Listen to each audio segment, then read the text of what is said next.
Welcome to another episode of the Impossible Life Podcast. I'm your co-host, Nick Surface, and I'm looking across at a man who has never lost. He's merely run out of time. That's right, friends. The former Navy SEAL, Garrett and Nick, a man who all he does is win, win, win, no matter what. All I do. That's all you do. Wouldn't that be great if that was actually the case, G? Losing is for losers. I am not a loser. Wow. Thank you, Ron Swanson. So today, G, we're covering the 3 keys of unwavering faith through difficulty. And that intro was very much facetious because you have lost. And the reason I gave that is because I think people, I said from the outro, or from the very beginning of our relationship, I think people put you on a pedestal because you're a SEAL and they just go, oh, it's not hard for him. Or maybe he's better at dealing with difficulty than you are. Maybe it's hard for him too, but he's just better at dealing with it. Like people, we did the ice bath event. Nobody makes me bleed my own blood. Right. We did the ice bath event and you were shivering afterwards, as was I.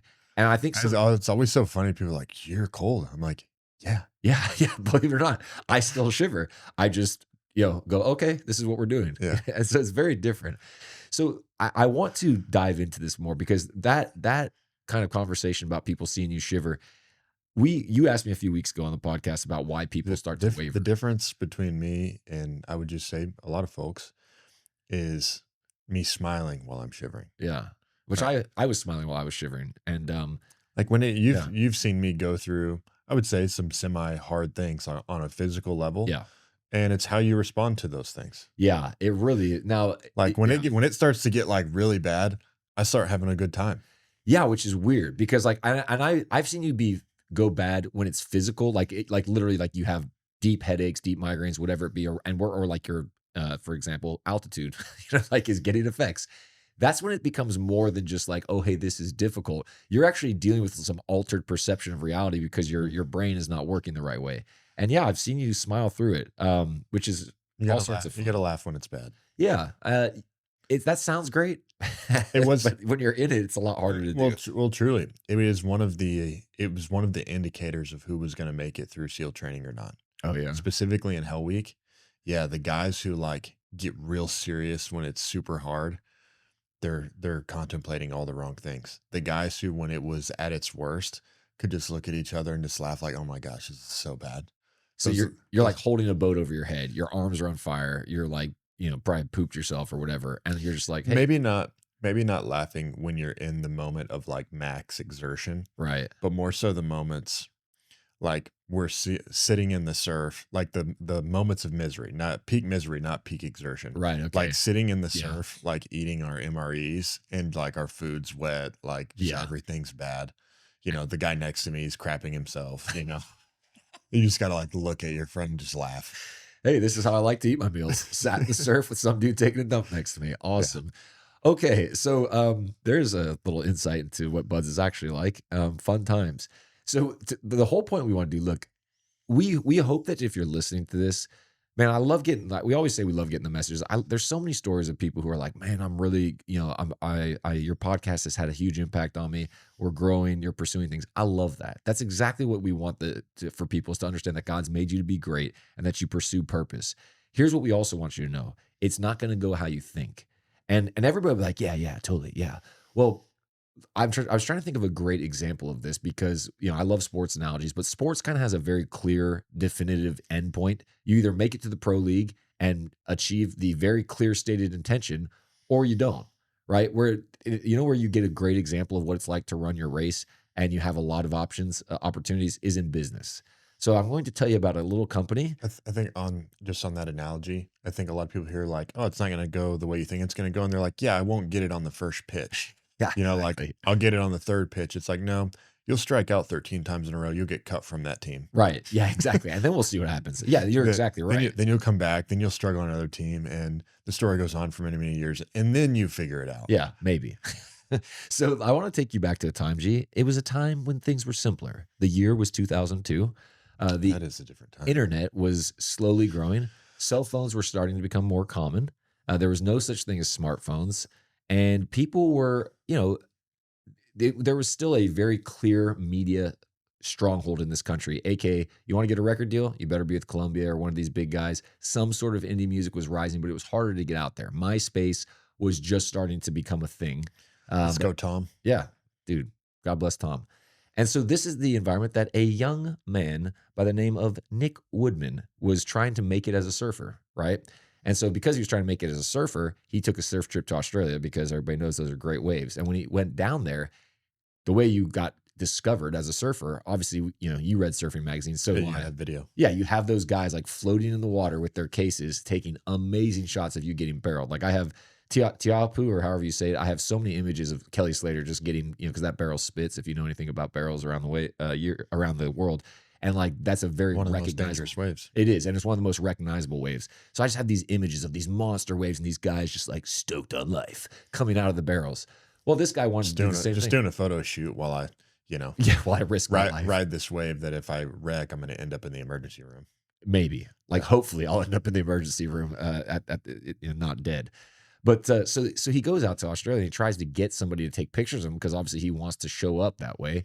And the guys can't get close enough because he can't afford to hire somebody that has this really high end gear. The guys he can are basically shooting shots from the shore, which if you've ever done that, and I have, they look awful, right? Like it's just like, oh, hey, cool, your mom grabbed a picture of you, huh? Is that you, that little dot? We can't even tell who you are.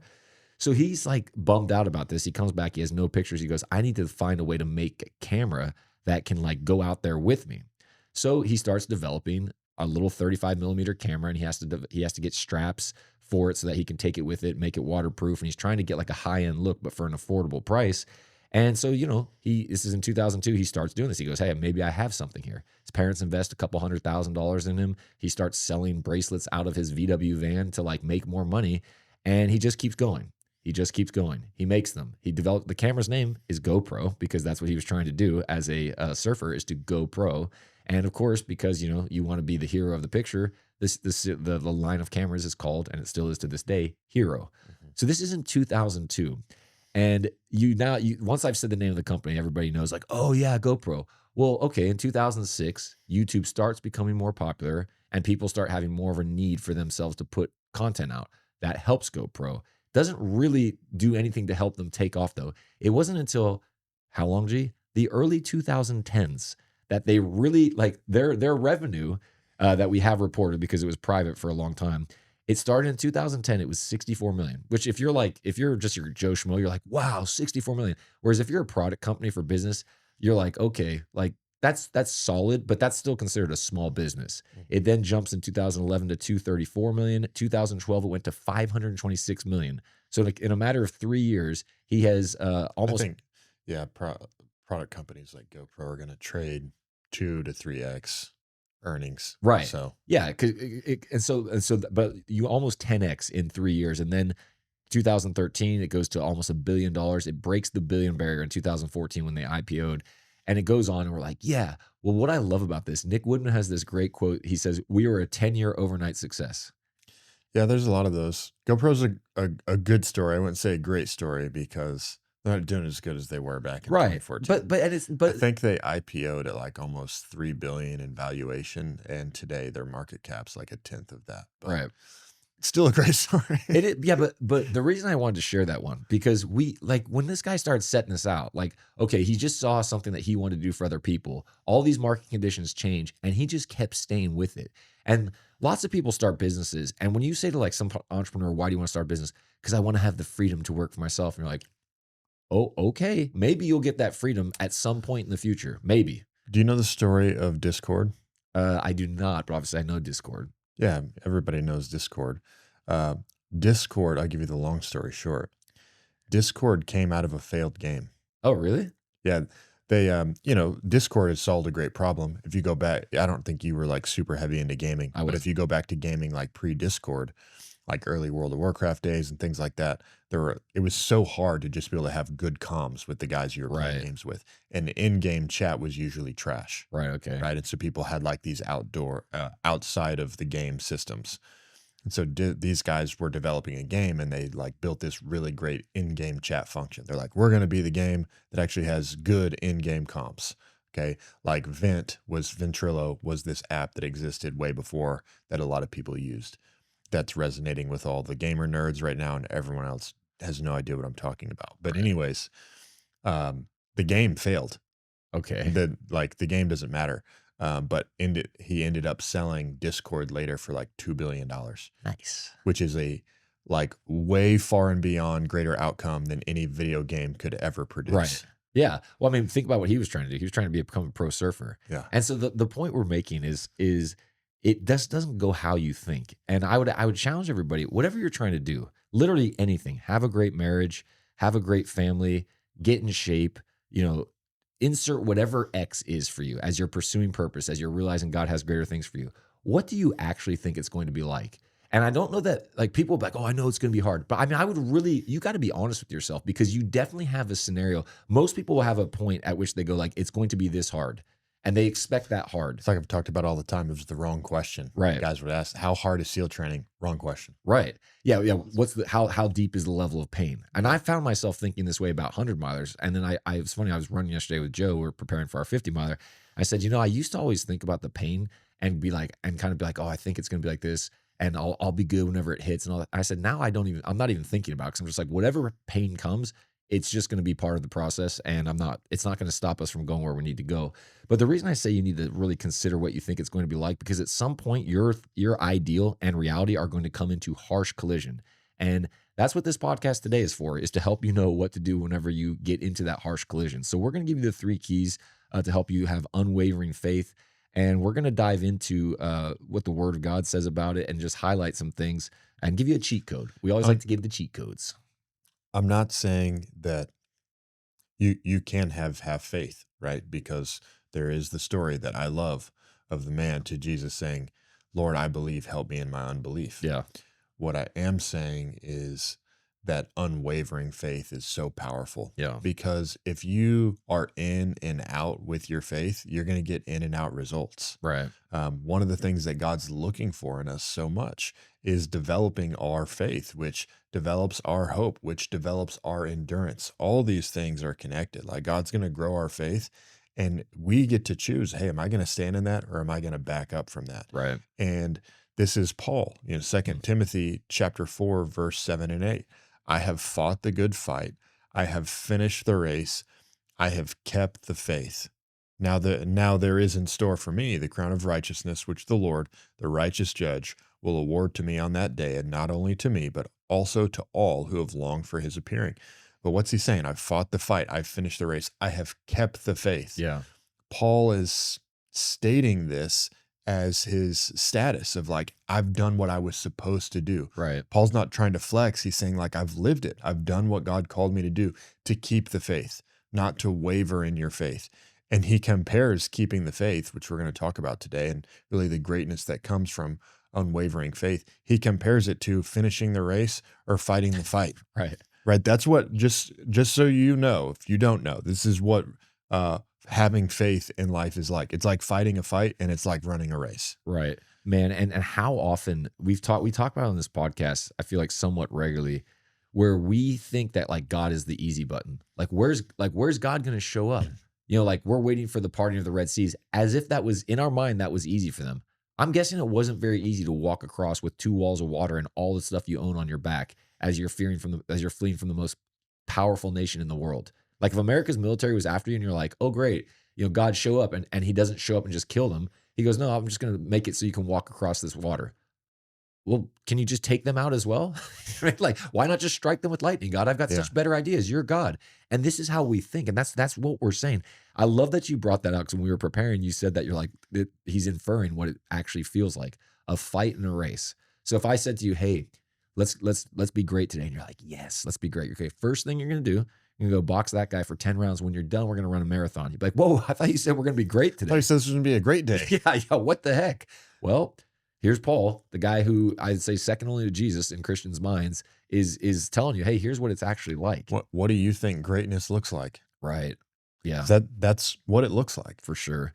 And so there's 2 things that are in there that we know are implied in there, and we talk about all the time. I mean, you love it. But it's the need for endurance, and it's the need for consistency.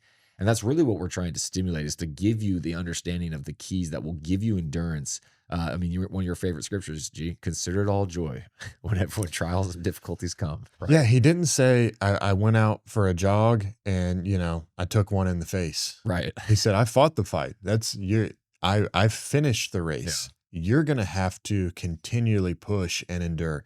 If you've ever been in a fight before, it's not fun. Right. And as soon as you start taking hits, it gets brutal and terrible. And you're battling between being on the defense and trying to get back on the offense. Right. And finishing a race, it's easy to start a race. Yeah. Anybody can sign up for a marathon.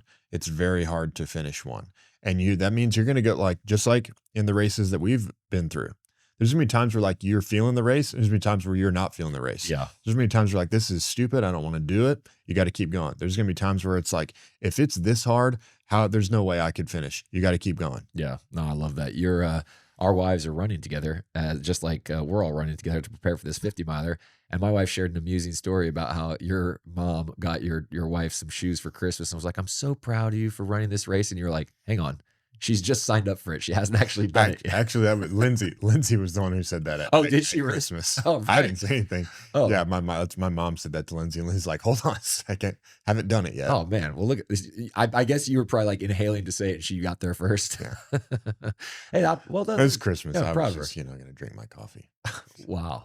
Man, Christmas Garrett, man. When am I going to get to meet that guy where he just drinks his coffee and hangs out? All right. And as we always like to say, so the need for endurance, the need for consistency. Consistency is so underrated. It's like our man, Pastor Keith Craft, says consistency is the key to all long-term success. And that is something simple that you're probably going yeah. But man, it's profound. So I said we were going to give you a cheat code. And here's the cheat code. Because the cheat code for unwavering faith. For unwavering faith. We're going to unpack the pieces of unwavering faith. Yeah. But if you want some help, we don't have a soundbite for Josh, but Josh used to always say when we were kids, I would always him and I played video games together a lot. There's Josh's sound effects. I hope he hears this. Yeah.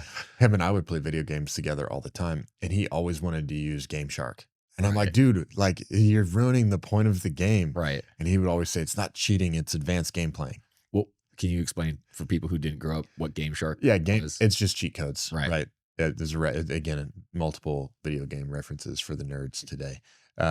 But Game Shark was just a console tool that you could use to put cheats into a game if you weren't playing a PC game. But anyways, just cheat codes, right? To give you infinite ammo or more health or whatever. And he would say, it's not cheating, it's advanced game playing. And I would at least get Josh to don't play the game on God mode, bro. Where it's infinite health, infinite ammo. If you just play the game with more, rocket launcher ammo. At least do that. Right. Yeah. You're downgrade your upgrade, please. Yeah. Yeah. Well, and that's what this is, right? I'm saying that to say that's what this is.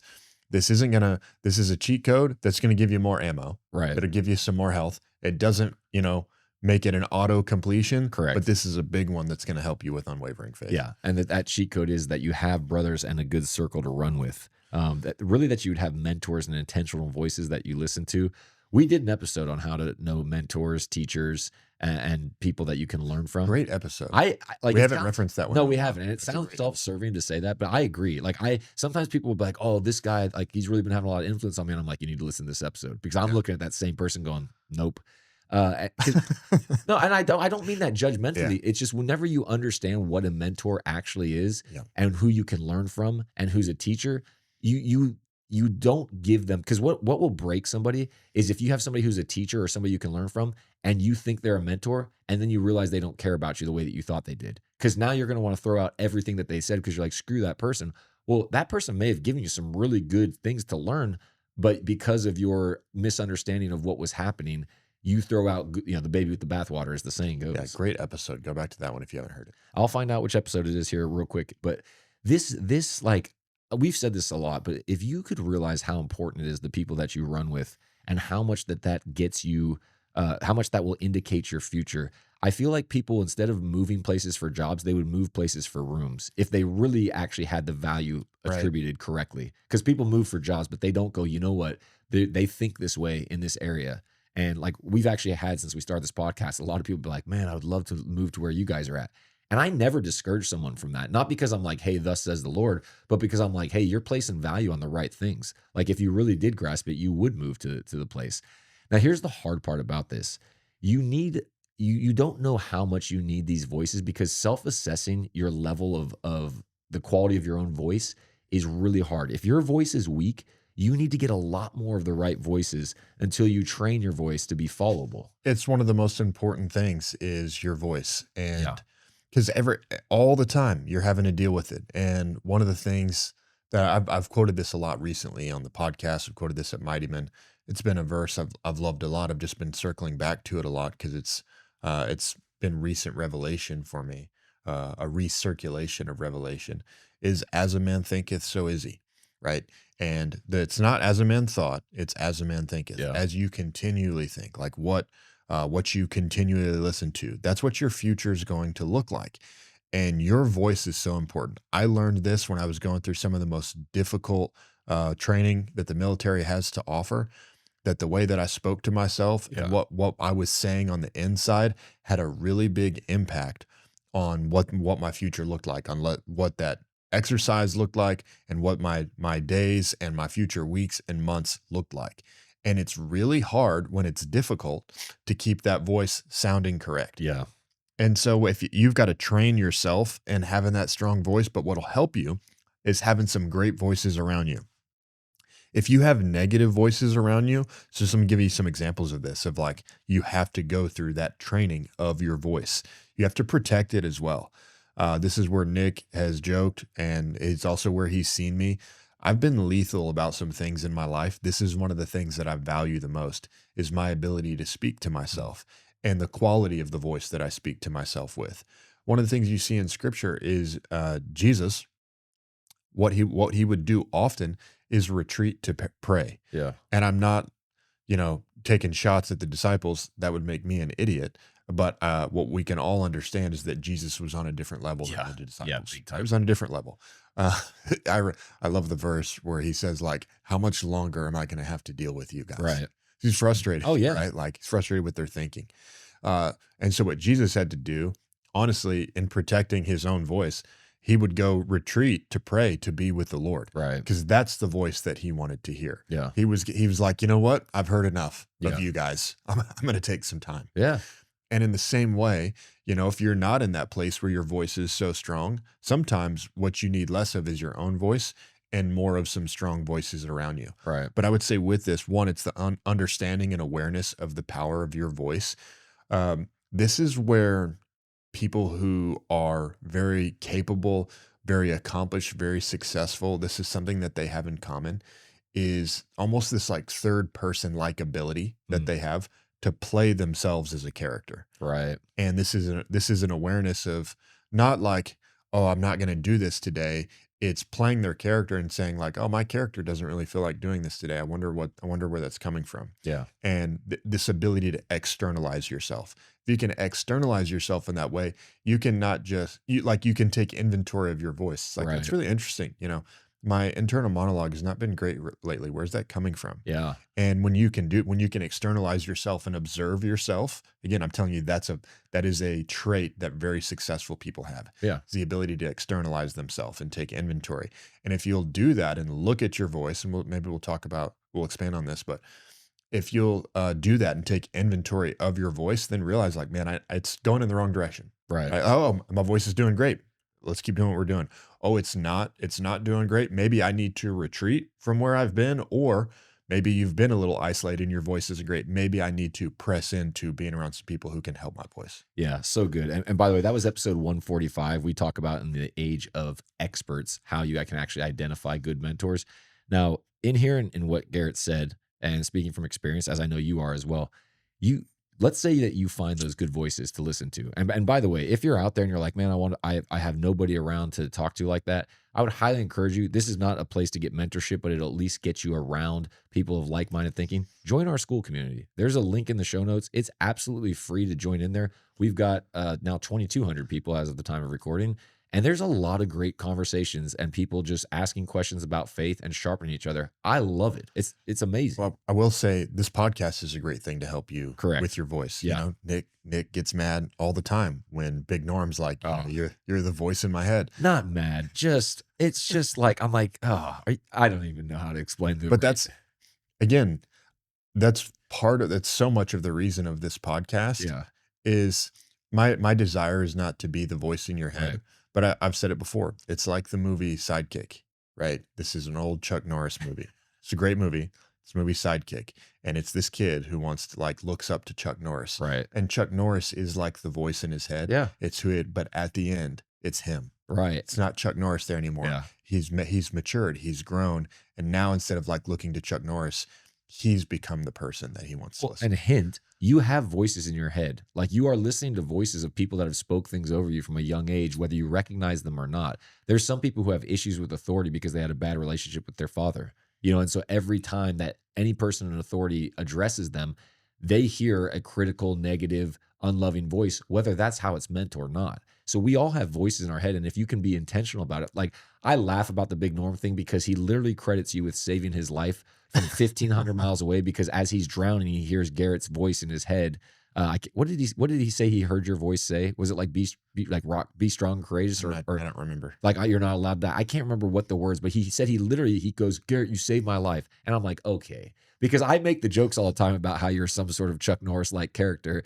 And then whenever someone's giving you credit for saving their life and you're 1,500 miles away on the couch, that was why I was just like, this is amazing. But in all honesty, if Garrett was the voice in your head, you're doing well. And I mean that honorably, because you say a lot of things that are very godly and wise. But here's what we're implying without actually saying it. So I'm just going to say it.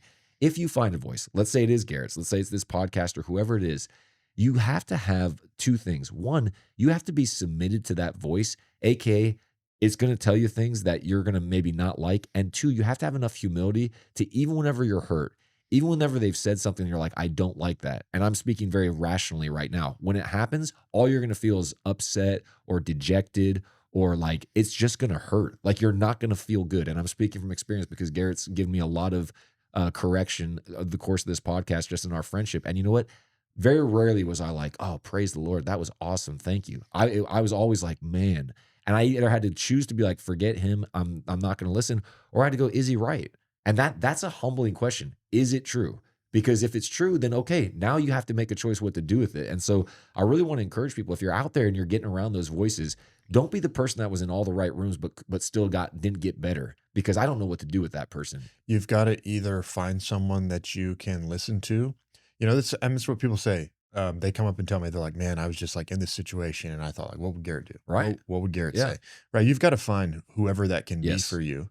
Or, and that's just, I'm not looking for that. I'm not asking for that. Right. It can be me. It can be somebody else. You know, what it should be is like, you know, what would Jesus do? Yeah. It's hard. I think it's hard for people sometimes to like get that answer. And so if you want to use someone else to help you go in that direction, great. Make sure you find somebody that's following Jesus. Exactly. Who's going to be that for you. But that is, it's humility to be able to say, what would this person do? Yeah. I don't know what to do. What would they do? That's humility. Or if you don't do that, you're going to find like that person doesn't know anything. That person doesn't know anything. That person doesn't know anything. What's coming for you is you're going to get humbled. Yeah. What you're going to find out is the person that doesn't know anything is you. Right. And that's going to hurt really bad. And then when you get flat on your back, you're going to say, maybe I should look for some help. If everybody else in life is an idiot, guess who's the real idiot? Right? That's true. No, I'm being serious. It's very fair. If everybody's driving the wrong way down the freeway, why is everyone so stupid? Yeah, they're all going the wrong way on the freeway. About that, you're driving like you're in England and you're in the U.S. Well, everyone wants to believe they're the one contrarian. Yeah. But that is rare. And those who are the rare contrarians, you go study some of these people, and I'm thinking of like some economic contrarian heroes. They at least could tell you the story of why they were looking at the data that they were. Right. They didn't just they could tell the story of like, this is why everyone is so convinced that's the right direction. And I have an understanding, and this is the story I'm telling of why it's wrong. Yeah. It wasn't just like objectively, man, everyone's just dumb. Yeah. Moneyball. Moneyball is a great. Yeah. They're looking at the wrong things. Yeah. And they knew it. And it's not that everyone was stupid. No. But there was more to the story. Exactly. Yeah. So good. As many times we can reference Moneyball on this podcast, I'm all for it. We've put out a book list, by the way. Moneyball and Big Short. Big Short's another. Yeah, exactly. We've put out a book list, by the way. I wonder if we should do a movie list, G. Oh, I could write a long movie list. No, I know. Well, we only put out 12 books. I think we could also put out a long book list. But yeah, we put that Number out there. one, anything with a Hans Zimmer soundtrack.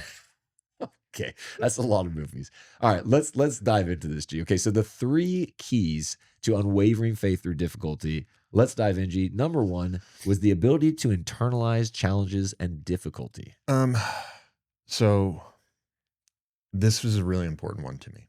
Right. is a really important one to me. I was saying this at Mighty Men yesterday. I was saying, you're. It's not that emotions are bad, but they're for you. Stop. Nobody Mhm. like I have all the emotions that I need. I don't want yours. Right. Nobody wants your emotions. And when you let them out, like I've had to deal with a lot of things. I get frustrated. I feel the same feelings that other people feel, but I don't let them out. I keep them on the inside and I deal with them. I process them. Okay. When stuff happens to you, when you go through things, I see myself as a processing center, a manufacturing plant or a factory for stuff comes in, processes happen in there, and something else comes Right. out the other end. Yeah. Bad things happen to me. I feel negative feelings. Things aren't going my way. Those are the raw materials that come in. And if I just ship those raw materials back out, no value was created, Yeah. Very right? good. But when these raw materials come in, I get to do something with them. And you can turn, like steel or metal, and there's a lot of different prices, but let's just talk about metal being $1 per pound, right? You can turn that into nails, and that's a little bit more than $1 per pound. You can turn that into, some car wheels, and that's a lot more than $1 per pound. You can just keep going down the road of Right. what you can turn metal into. You can turn metal into things that are hundreds of thousands or millions of dollars per pound. Right. And that's Mm. all just the processes that you want to do with the raw materials Yeah. that come in. But I say that to say you've got to have this ability to internalize your challenges and difficulty. And maybe some of the therapists in the room are jumping up and down Yeah. and screaming at me right now, and we can unpack that together, you and I, here in just a second. But what I've done in my life is when I have gone through difficulty, I've said this is for me to do something with, Yeah. to grow from. Not this is not a reason for me to because if you don't internalize it, you're giving it out, you're rejecting it, and you're going to be mad at a person, you're going to be mad at God, you're going to Right. be mad at the universe, and you don't grow from that. Correct. And what I have wanted most is to grow from every single one of my situations. And so even when a difficult challenge gets put on me, someone asks me to do something unfair, instead of saying like, well, I don't want to deal with that. Like I'm very slow to say, I don't want to do that. I can't do that. That's not my responsibility.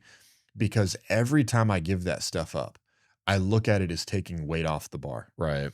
In the gym, weights, you can just find as much weight as you want to stack on the bar.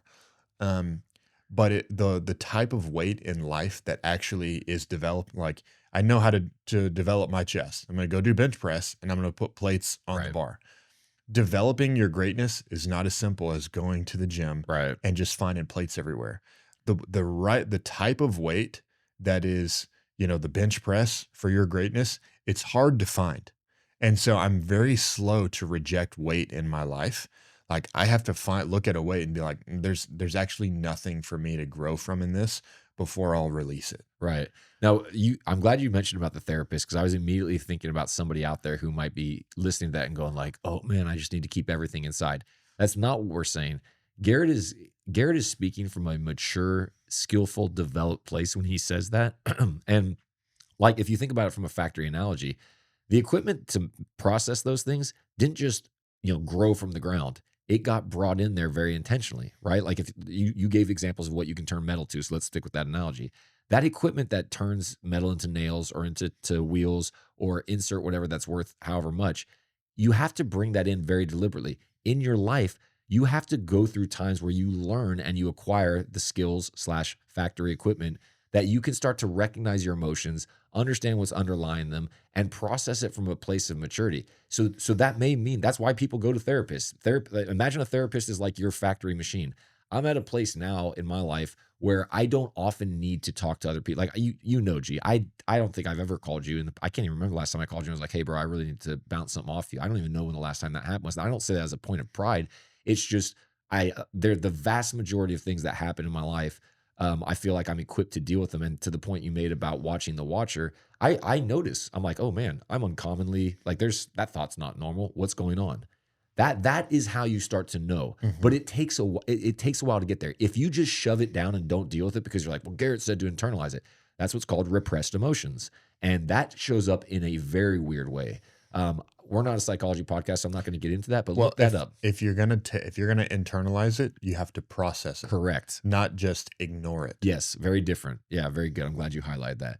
And I mean, it's you actually said when we were prepping, if you will make things longer, like things will take it actually gets harder if you have to vent your emotions When all the time. this is the story of Jonah, right? Right. There's a lot of these examples, but this is the story of Jonah.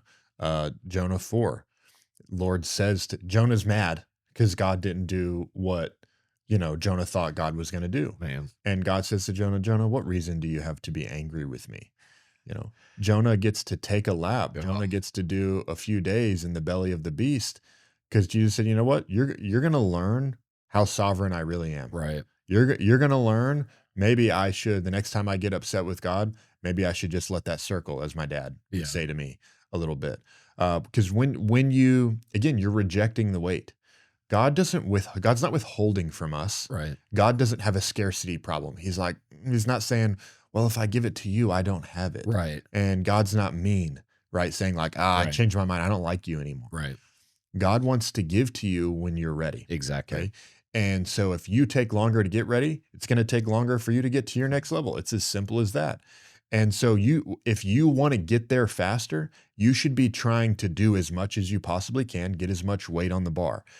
And this is not, maybe this is a incorrect or oversimplified analogy for therapy in the way that we're talking about it today. I'm not saying therapy is bad, but I would say therapy is like a spotter. Right. Right. And when you understand that you've got it and you're fully capable, you don't want the spotter to touch the bar. Yeah.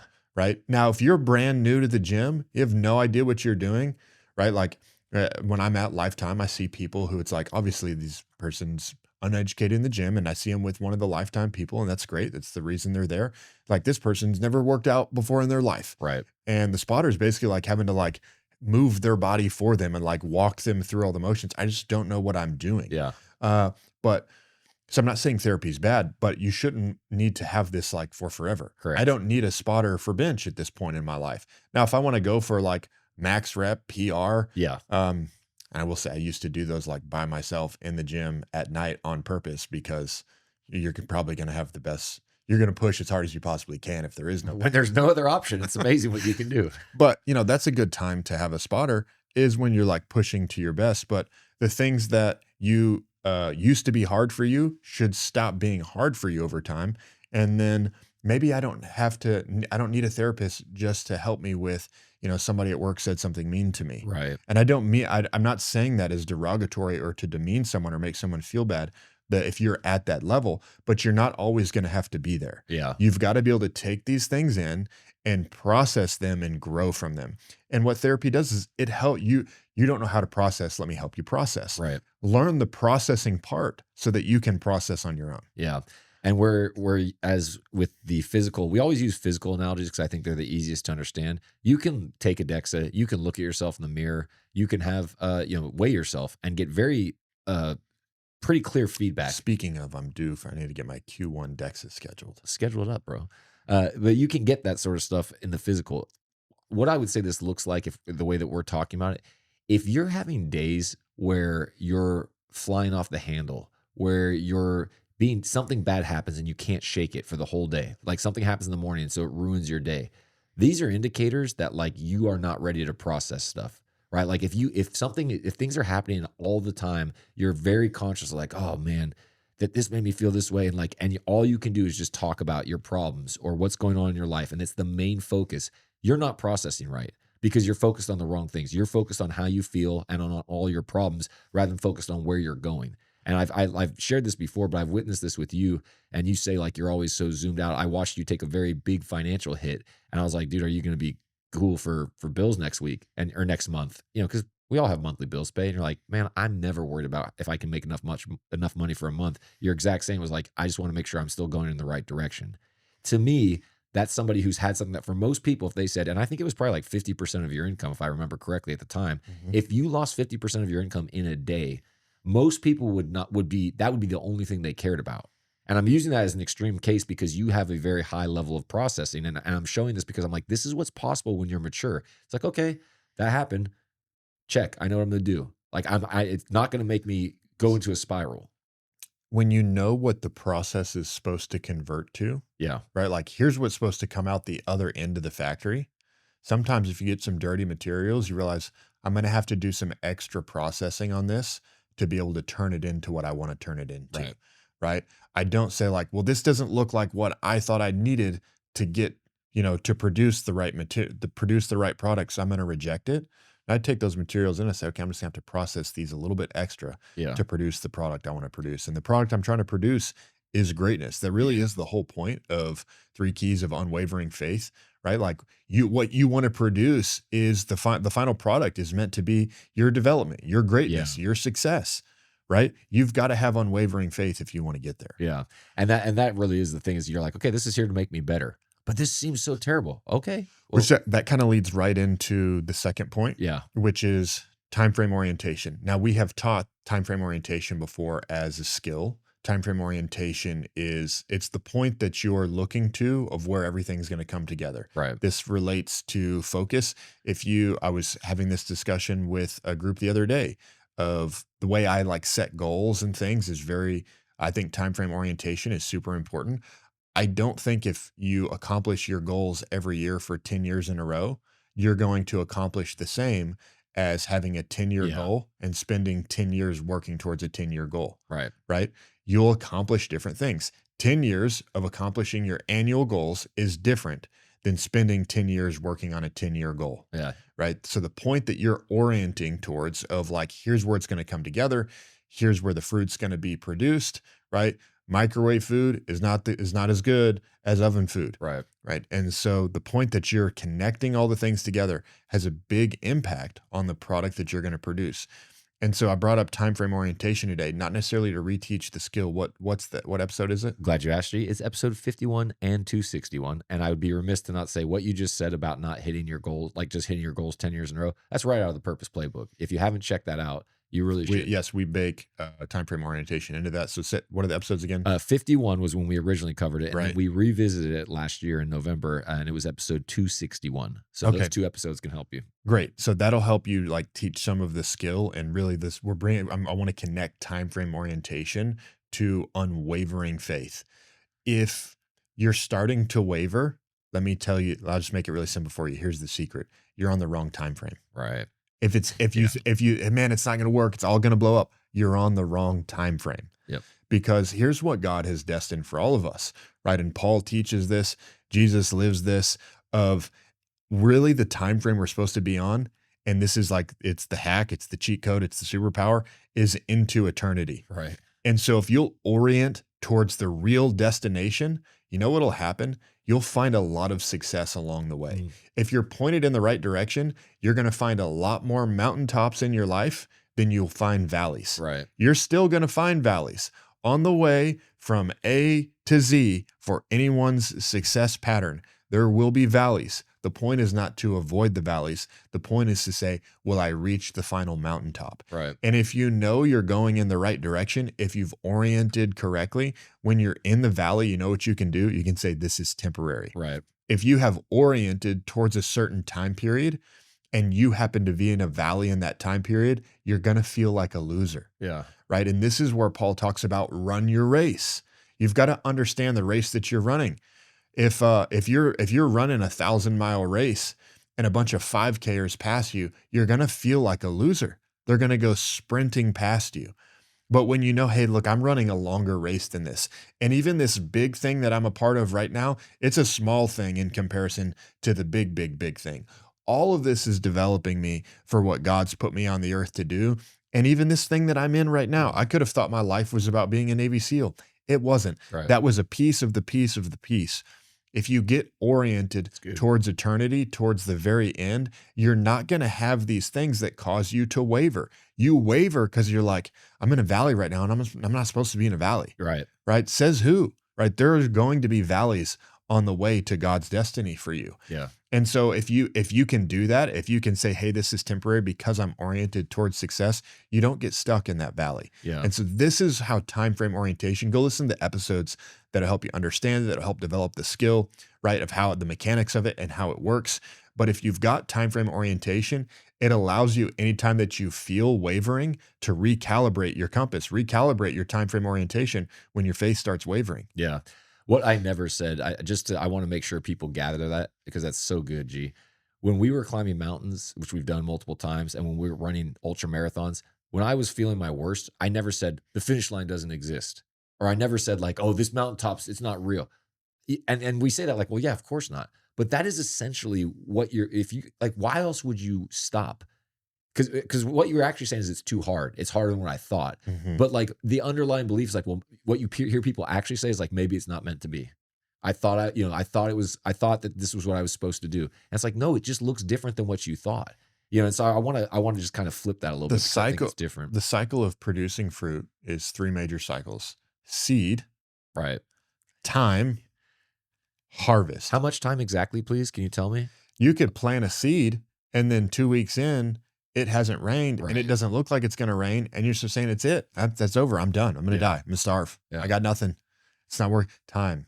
You got to keep waiting, right? You don't know. Maybe next week, it's going to pour down raining. And by the time you get to harvest, you're going to be like, man, that dry period was such a setup for what was supposed to happen. You don't know. But if you get stuck in the moment, if you can't time frame orient correctly, you're going to start wavering at the worst times. Yeah.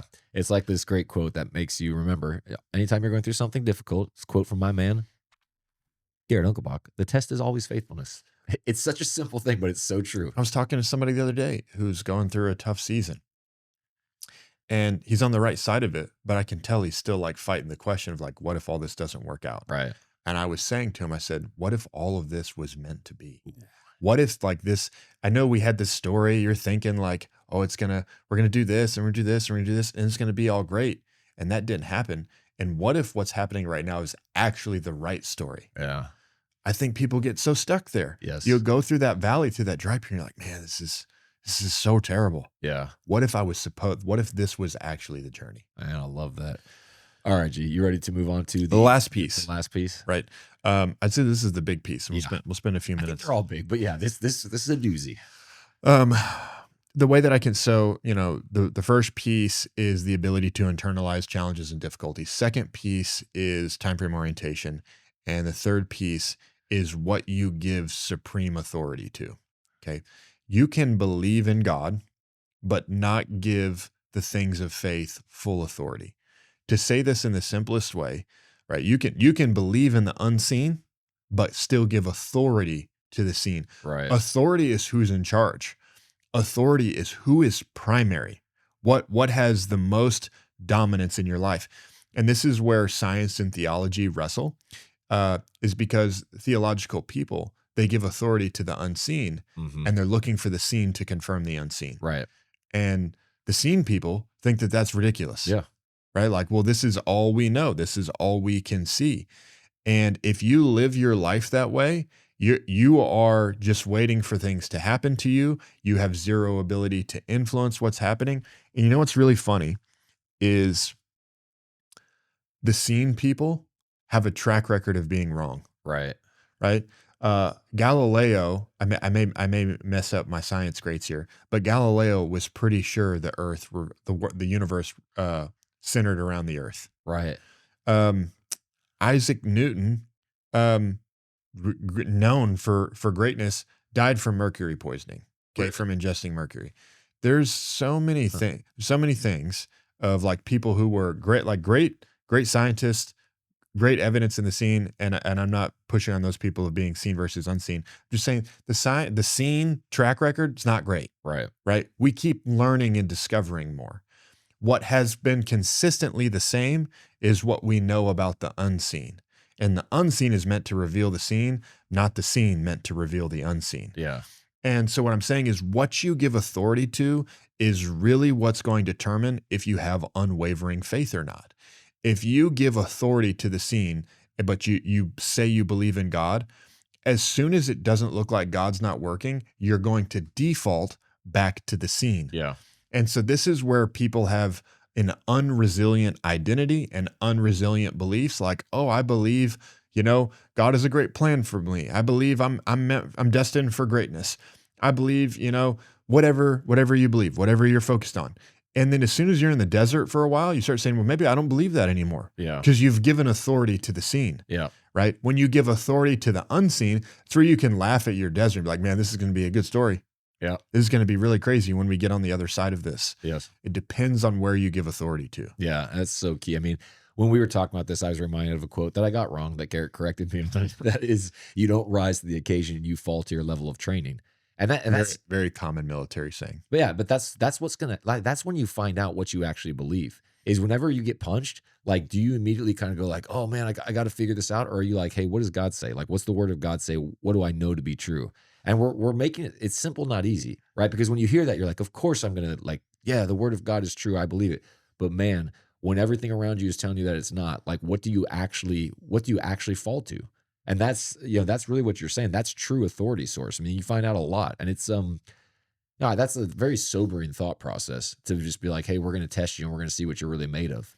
This is just, we don't have to spend forever on this. This is not complicated to explain. Yeah. It's very difficult to absorb this and to wrestle with this and be like, man, because a lot of people say like, I believe in God, but like this stuff keeps happening to me. Yeah. But like, I got cancer, but whatever the situation is, people will wrestle with that. And again, it's up to you to decide what part do you think is up to you. And this is what you've heard me say many times, God is sovereign, man is responsible. I look very much at this unwavering faith, and especially this third part of the authority source of this is very similar to the life of a soldier. Okay, the soldier is very focused on, can I conduct what my commander has called me to do, not questioning what the commander has asked. Right. Right. It's like, maybe he knows something I don't. And this is a lesson I've experienced, learned, taught, from like literally every piece that you can be in this, from the very bottom, from the top of it, in the middle of it, of, sometimes the people who are leading you know things that you don't know. Shocker. And certainly we know that God knows many things that we don't know. So instead of questioning his plan, well, I take on very much a soldier's mentality, and I say, you know what? I may disagree with you, but it's not up to me. I'm going to execute this plan as great as I possibly can. So instead of like giving authority, well, you don't understand. You haven't seen this. You don't know all of these things. It's like, okay, you know what? Maybe I've seen some stuff that you haven't seen, but also you're in charge. I'm not in charge. And you've probably seen some stuff and know some things that I don't know. And so instead of me sit here and argue with you about what the authority is, what I'm going to do is take on this soldier's mindset and say, you know what? I'm going to trust you. I'm going to listen to you. And I'm going to do what you've asked me to do as hard as I can possibly do it. And then we'll see if it's right. But a lot of people shoot themselves and their entire situation in the foot because they're supposed to be the soldier and they're acting like the commander. Right. And you've sabotaged the plan that was supposed to be a good plan. And then now, instead of questioning yourself, which is what you should be doing, you're questioning the authority. And so if you'll get the authority source correct, like what do you really give authority to, when you can orient your time frame correctly, when you're going through a desert, maybe this is temporary. And when you go through these difficulties, if you can internalize it and develop yourself into greatness, this is what's going to allow you to be resilient in the face of any difficulty and any challenge. And I promise you, if you're facing giants, this comes back to Joshua chapter 1. Yeah. I command you to do nothing else except be strong and courageous.